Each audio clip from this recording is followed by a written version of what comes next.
For the first time in modern history, China's trying to rebuild how money actually works by quietly linking gold back to its currency, the yuan.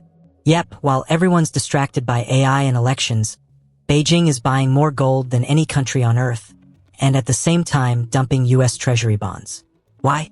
Because they want to weaken the dollar's global power, and they're doing it fast.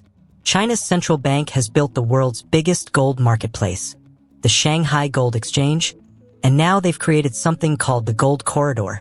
Think of it like a global network of vaults stretching across the BRICS nations: Brazil, Russia, India, China, and South Africa.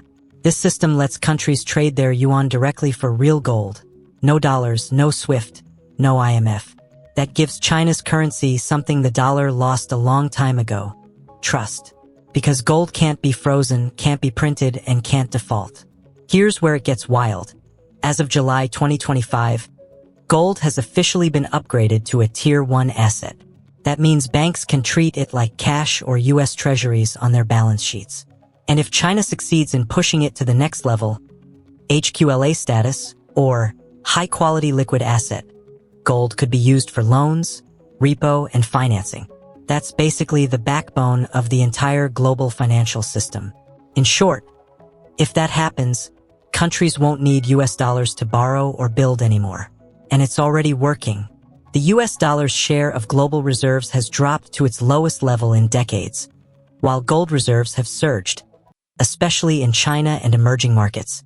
Even the US started pulling its own gold back from London vaults, probably because it sees what's coming. If the new system runs on real gold instead of paper promises, whoever holds the metal holds the power. So what's next?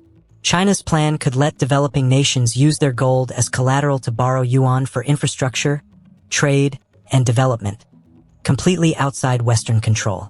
It's a new financial world forming right under our noses, one backed by hard assets instead of printed money. If that shift keeps accelerating, we might soon live in a world where gold-backed money from the East competes with digital money from the West, a multipolar system where both gold and crypto rise together. The real question isn't if the dollar loses dominance, it's how fast. And China's already placing its bets in gold.